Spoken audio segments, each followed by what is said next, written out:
What's the hardest thing you've had to forgive, or never could?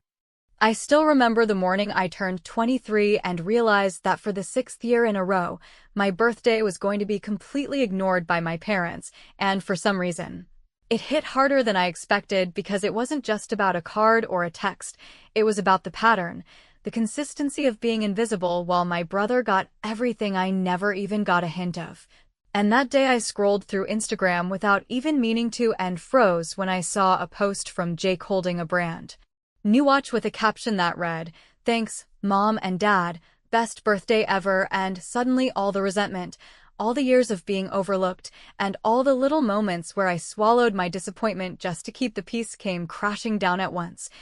And I realized I couldn't pretend it didn't hurt anymore. I sat there, phone in hand, staring at a smiling picture that felt like it was mocking me personally, and it wasn't about the money or the watch, it was about the message, the obvious favoritism, the way they had quietly decided over years who deserved attention and who didn't, and for the first time, I felt a kind of anger that wasn't fleeting, that wasn't polite, that demanded action instead of silence, and in that moment, I made a decision I didn't even fully understand yet, which was that this was the year things would change, that I would stop being the daughter who accepted being forgotten, the one who smiled and said thank you even when it hurt. I spent the rest of that day going through old memories, small moments I hadn't realized I stored away, the parties they attended for Jake but skipped for me, the vacations they took him on while I stayed home, the calls they made to check in on him but never asked how I was doing, and the pattern was impossible to ignore, impossible to explain away, and I started noticing how every decision, every investment, every bit of attention had been weighed and deliberately given to him, and suddenly I understood that it wasn't just neglect, it was favoritism, and it was deliberate, and my anger became sharper because it wasn't random, it was consistent, and that meant there was accountability, even if they would never admit it. I thought about all the times I had tried to hint, to ask for acknowledgement, to suggest a birthday dinner or even a simple phone call, and I realized how invisible I had been, how easy it had been for them to assume I would always forgive and forget, that my absence in the celebrations didn't matter, and that pattern made me feel small in ways I hadn't even allowed myself to feel until that Instagram post brought everything into focus. By evening, I had started thinking about how I would respond, and I knew immediately that the old ways of asking for recognition, of sending hints, of expecting them to realize they were wrong, weren't going to work, and if anything, continuing to engage politely was only going to reinforce the behavior, so I began considering boundaries, ways to assert myself without begging for attention, ways to let them feel the absence that I had felt for 6 straight years, and the thought of finally taking control gave me a strange sense of empowerment that was almost thrilling because for once, I wasn't planning around their convenience, I was planning around my own dignity. As the night fell, I made the first real step without saying a word, without posting anything publicly, just quietly making a choice that I wouldn't be the same daughter who tolerated being invisible, and I felt a weight lift even as the anger simmered. Because this was the moment where I drew the line, where I acknowledged my own worth, and where I decided that the next interaction I had with them would no longer be defined by their favoritism or my silent compliance, and I went to sleep that night with a single thought echoing in my mind. If they wanted to see me hurt, they were about to be in for a surprise, and I knew the story wasn't over. It had just begun, and the next move was entirely in my hands. After that birthday, I knew things had to change, and I couldn't keep pretending that ignoring the pattern of neglect and favoritism didn't affect me, so I started setting boundaries quietly, without confrontation, letting my parents notice my absence instead of begging for attention, and for a while, it felt strange to refuse invitations, to not answer messages immediately, to not respond to the small talk that had always been a way to keep the peace. Because it wasn't about punishment, it was about reclaiming space for myself, showing that my presence and my feelings were not something to be taken for granted, and it surprised me how quickly the dynamic began to shift, because they had never experienced resistance from me before. And that hesitation, that uncertainty in their responses, was something I had never had the satisfaction of observing, and I realized in that moment that sometimes silence could be more powerful than words, more revealing than anger, because it forced them to confront the consequences of their behavior without me having to point fingers or make claims. Over the next few weeks, I started paying attention to every interaction with them, noticing how my absence from certain family plans, my refusal to bend to their expectations, and even my calm, measured responses created small moments of discomfort that were almost imperceptible but undeniable, and I could see how they struggled to recalibrate, how my brother, who had always been the center of attention, started asking questions I had never answered, trying to figure out why I seemed so distant, why I wasn't reacting the way I used to, and I realized that in doing nothing more than asserting my right to feel ignored, I had started planting seeds of uncertainty that could eventually grow into reflection and awareness, even if it was painful for them to experience, because for the first time, I was no longer the invisible daughter, I was someone they had to consider. One afternoon, I received a message from my mother that was brief and unusually formal, and I noticed the tone immediately, because it carried the weight of someone who was realizing that the patterns they relied on were no longer effective. And I decided not to respond right away, letting the message linger, letting the sense of accountability take root, because every delay, every moment of controlled silence was a part of the strategy one had started months ago, and I could feel the anticipation building inside me as I realized that the power I had quietly reclaimed was already making them uncomfortable, making them rethink how they had treated me for years, and that discomfort was a sign that my actions, however subtle, were beginning to have impact. Then came the day I found out about Jake's next birthday gift, and this time, I refused to scroll through social media immediately, because I had learned to control my exposure to triggers, but curiosity won, and I saw a post that was impossible to ignore. A photo of him with another extravagant gift, with a caption that gleamed with gratitude toward my parents, and I felt the familiar rush of anger, but this time it was tempered with clarity, because I knew that my response couldn't be reactive. It had to be deliberate, measured, and strategically satisfying, because I wanted them to understand the consequence of ignoring me, and I wanted it to hit where it mattered most, in the way that years of favoritism had hurt me. And as I put the phone down, I began drafting the first step of my plan, which wasn't about confrontation. It was about creating a situation where they would finally see me as someone with boundaries, someone with autonomy, and someone they could no longer dismiss. And I felt the rush of anticipation that came with knowing that the first act of reclamation was close, and the timing had to be perfect. By the end of the week, I executed the first stage without saying a word, and I watched as the ripple effects started immediately, subtle but undeniable, from awkward messages to nervous calls to my brother trying to gauge my mood. And I smiled quietly to myself because for the first time, my parents had to sit with the discomfort they had caused me for 6 consecutive birthdays, and they couldn't buy it away, apologize their way out of it, or ignore it anymore,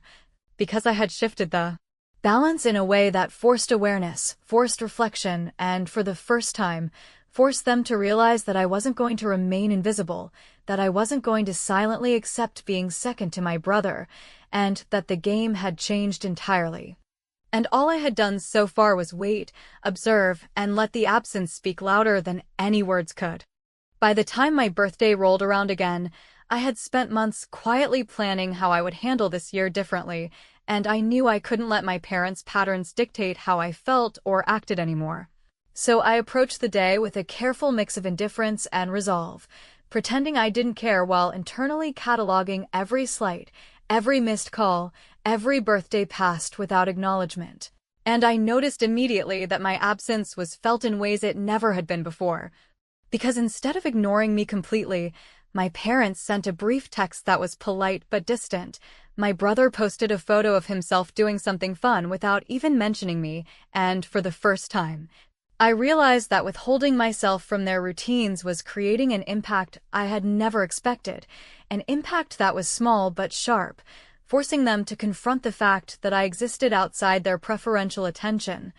And that realization alone gave me a strange kind of satisfaction. That I hadn't allowed myself to feel in years. I spent the day scrolling through messages I hadn't answered, social media posts I hadn't engaged with, and I noticed a subtle tension in the comments, a nervousness in the way my brother tried to include me indirectly by tagging me or mentioning me briefly. And it hit me that my quiet resistance was already forcing a ripple effect, a subtle unease in the family dynamic that had always been one-sided, and I felt a thrill at realizing that reclaiming my own boundaries had become a form of power. Because for the first time, I was shaping their behavior rather than simply reacting to it, and it was intoxicating in a way that made me almost giddy, even though the underlying anger and hurt were still there, simmering beneath the surface, reminding me why I had started this in the first place. Later that evening, I received a text from my mom that was unusually long and polite, carefully worded, almost rehearsed, and I realized immediately that she was testing me, trying to see if I would respond, and I didn't. Because the moment had shifted from personal grievance to strategy, and I understood that silence could communicate far more than words ever could, especially after years of being overlooked. And I noticed that every attempt they made to reach me now carried a weight of uncertainty, a hesitation that wasn't there before, because they were suddenly realizing that I would no longer tolerate being invisible, that my presence and my recognition were no longer optional. And it was a revelation that felt both satisfying and deeply empowering. By the next morning, I had taken the first active step of my plan, carefully calculating how to make it impossible for them to ignore me, and I sent a subtle but deliberate message to extended family and friends,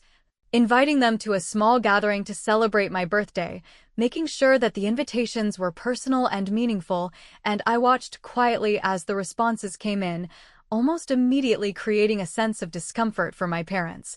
Because this wasn't just a casual event, it was a reflection of the life and attention I had quietly built outside their influence, a reminder that I had a world of relationships that mattered, relationships that existed independently of their approval.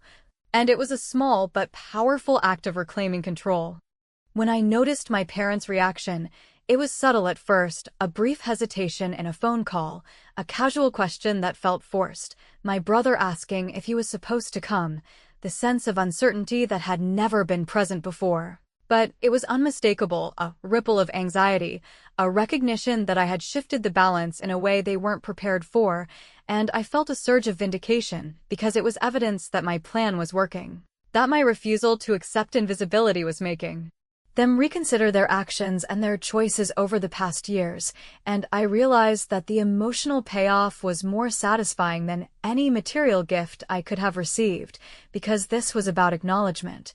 about forcing them to see me as someone who mattered, someone whose absence carried weight, someone whose anger and quiet determination could no longer be dismissed. By the end of the day, I sat back quietly and observed the unfolding tension, knowing that this was only the beginning, that the next moves would be even more deliberate, even more calculated, because now they were aware that I had recognized the pattern. And recognizing the pattern gave me the power to expose it without ever raising my voice, and as I reflected on the day, I knew that the slow burn of their discomfort, the realization that I would no longer tolerate favoritism, was the first act of revenge that had been long overdue, and it felt impossibly satisfying to finally have control over how my family treated me without ever having to demand it directly. After the subtle victories of my quiet strategy, I realized that I had to escalate carefully because my parents were starting to adapt to my absence, and I couldn't allow them to slip back into their habitual neglect without consequences. So I spent the next few weeks observing their behavior, noting every message, every casual inquiry, and every attempt at manipulation, and I started to build a pattern of how they reacted to my newfound distance, which became the blueprint for the next stage of my plan, a stage that required precision, timing, and emotional intelligence, because I knew that any misstep could undermine the progress I had so far made, and I wanted this next move to feel unavoidable, undeniable, and impossible for them to ignore. It began with a casual phone call from my mother, brief and careful, trying to sound normal while clearly probing to see if I would break my silence, and I responded with neutral politeness, avoiding the emotional trap that she had set for years. And I could feel the hesitation on the other end, the subtle shift that told me my absence had begun to carry weight, and that they were noticing, even if they didn't want to admit it, and I allowed the silence to linger long enough to make the point clear without saying a word that would reveal my full intention, because the power now lay in anticipation, in letting them wonder what I was planning, in letting the tension build until they were unsettled enough to question their own choices and behavior over the past years. Then came the revelation that set the stage for my first direct act, the post that would have been impossible to ignore, and it hit me like a punch to the stomach because it reminded me of the cumulative effect of years of favoritism. A visual confirmation that my brother had received yet another extravagant gift from them, this time a piece that I knew had been on his list for months, and the caption screamed gratitude toward my parents in a way that felt deliberate, performative, and dismissive of me. And I felt the familiar rush of anger mixed with clarity, because I understood that this moment could either make me react impulsively, or it could be transformed into something far more satisfying, something clever, strategic, and devastatingly effective, and I chose the latter without hesitation, carefully planning a response that would guarantee a profound shift in their perception of me. I began by subtly sharing news of my own successes with mutual acquaintances, people who mattered to my parents, and I did it in a way that was completely natural, factual, and unassuming, mentioning achievements, opportunities,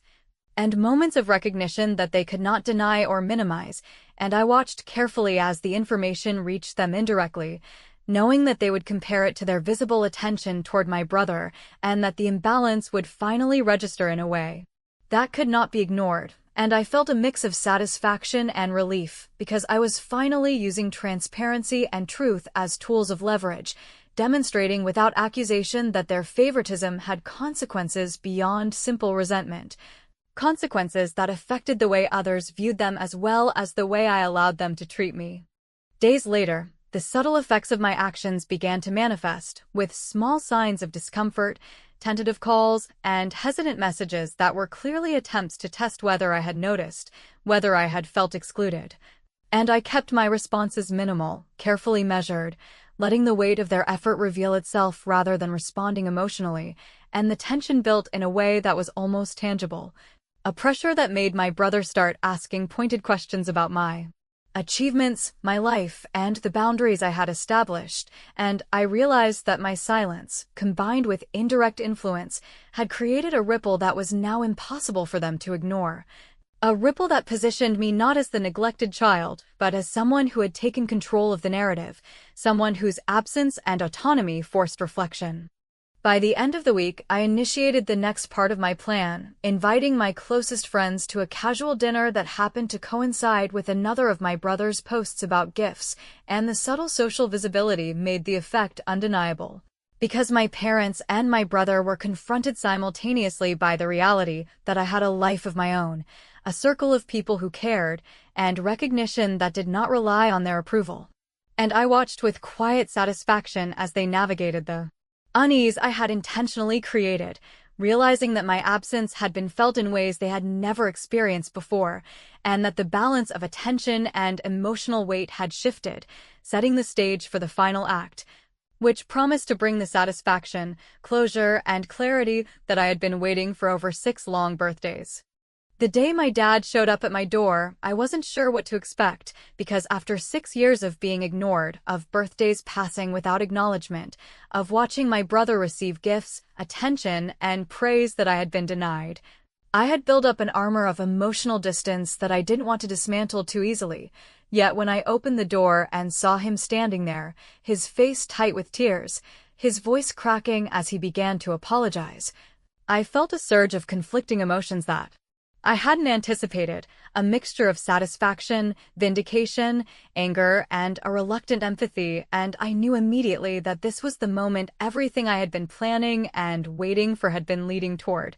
The moment when the balance finally shifted, and I had the power to respond on my terms rather than react out of pain. He tried to explain, stumbling over words that sounded rehearsed and inadequate, claiming that he and Mom had gotten caught up in life, that they had never meant to hurt me, that they had only ever wanted what they thought was best, and I listened carefully. letting each sentence settle, aware that I could feel the weight of every missed birthday, every ignored call, and every invisible milestone that had passed without recognition, and I realized that the best way to assert the control I had worked so long to reclaim was to remain calm, measured, and deliberate, allowing him to confront the full consequences of his past behavior without interruption or excuse, and in that moment, the power dynamic had finally shifted entirely in my favor because the confrontation was happening on my terms, in my space, in my time. I asked him quietly why they had chosen to lavish attention and gifts on my brother while leaving me completely out, why the pattern had repeated itself so consistently, and he faltered, unable to form a coherent answer, only able to mumble vague references to opportunity, luck, and preference, and I understood immediately that this was the culmination of years of invisible neglect manifesting in real time,